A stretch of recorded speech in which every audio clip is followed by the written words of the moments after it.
Oui, d'abord, je tiens à féliciter l'organisation de cette réunion des dirigeants mondiaux pour les femmes. C'est très important parce qu'il reste encore beaucoup de travail à faire dans ce domaine. Et le fait qu'on en parle, d'ailleurs Xi Jinping, le président chinois, l'a rappelé lui-même, 40% de la population active en Chine sont des femmes.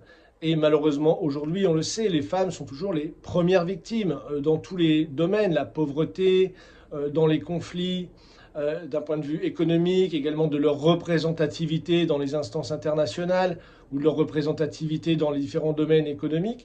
Donc il y a un combat qui est encore très long à mener. Et ce combat dure depuis longtemps. Vous savez, si on prend par exemple le droit de vote des femmes, si on regarde historiquement dans le monde, on sait que la plupart des pays, dans la plupart des pays dans le monde, les femmes n'ont eu le droit de vote qu'à partir du début du XXe siècle. Donc c'est très tard hein, quand on connaît l'histoire de l'humanité. En France, par exemple, les femmes n'ont eu le droit de vote qu'après la Seconde Guerre mondiale, ce qui est très récent au regard de ce qu'on a connu, puisque nous avons fait la révolution en 1789. Donc voilà, et ça a été un combat permanent. Il y a encore quelques pays où les femmes n'ont pas le droit de vote ou un droit de vote limité à certaines élections. Donc on voit bien que l'importance de mettre les femmes de l'avant, c'est toujours une occasion de rappeler ces faits. Et en France, hein, encore aujourd'hui, une femme meurt sous les coups de son mari ou de son copain tous les 2 jours en France. C'est plus de 150 à 200 femmes qui meurent dans ces conditions. Donc le combat n'est jamais fini.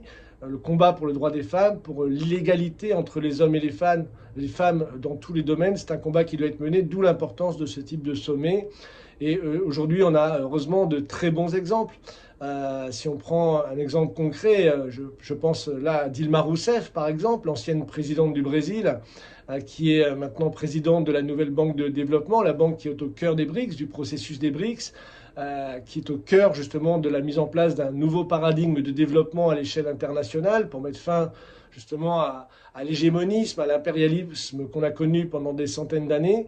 Donc on a des femmes aujourd'hui qui sont à des positions très importantes, qui donnent de l'espoir, qui donnent à voir le futur des femmes avec un autre regard. Et je pense que ce type de sommet, aujourd'hui, peut permettre de faire avancer encore plus rapidement et de mettre à l'honneur justement les femmes qui se battent, qui se sont battues et qui se battront encore demain, et arriver justement enfin à cette égalité totale, cette égalité intégrale entre les hommes et les femmes.